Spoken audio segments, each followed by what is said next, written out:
Hi, this is Sandip Pednekar over here from Smart Vision Education and Training. Today we are going to speak regarding art of delegation. What is delegation? When there is an advancement in your career, your responsibility increases, and at that time you outpace the hours in a day. So, as a senior, you cannot perform all the assigned tasks. You want to meet the targets. Hence, delegation comes into picture.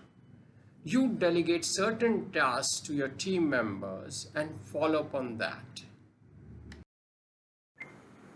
Delegation can be explained using RACI matrix. Responsible. Those team members who are responsible for doing the work. Accountable. Maybe a manager or a senior manager who is accountable for the completion of the work. Consulted. Those people who are asked for some inputs. Informed. The higher management needs to be informed on the status. So if you look at the RACI matrix out over there, you will see that the columns are the roles which the resources or the people are going to play, and on the left hand side the tasks for which they are responsible, accountable, controlled, or they need to be informed. Key features of delegation. First of all, never surrender the complete authority. Don't delegate the authority which you do not possess. Delegation is adaptable and changes from circumstances to circumstances. So when I say responsibility means the manager assigns certain responsibility to his team.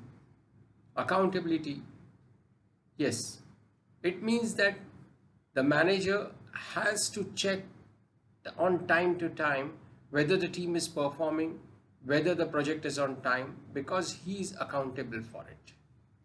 And authority means giving the powers, giving the decision making powers. Every manager has a decision making power, so he can delegate this to some of his team members.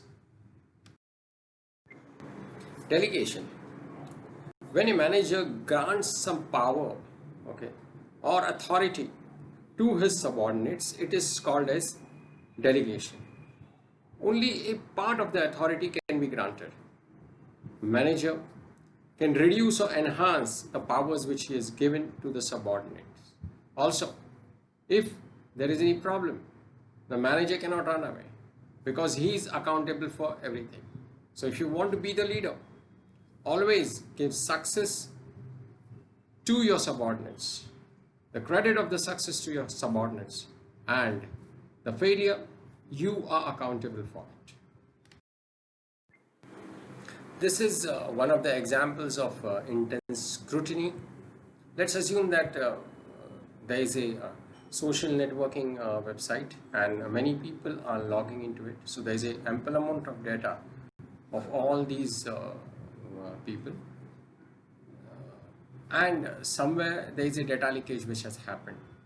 So let's assume that the CEO is talking to the media regarding all this thing which has happened. So when he will be speaking,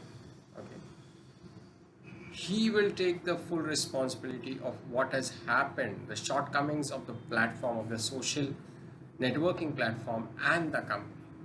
The reason is because the people who are working, the employees who are working under him, they have ultimately been delegated this work, to do this work by the CEO. It has trickled down the line.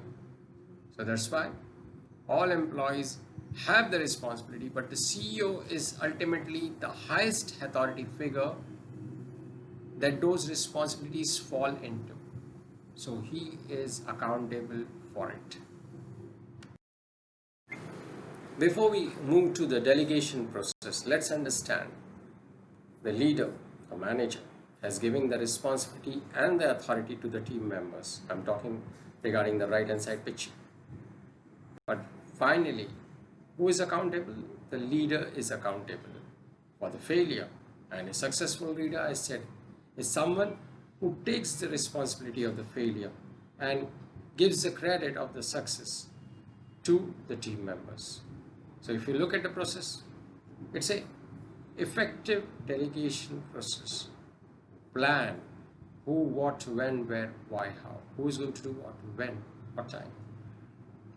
Assign it to the right persons. Choose some leaders from the team. Provide them the information. Provide them with necessary resources. Provide them with the directions. Discuss the expectations with the customer.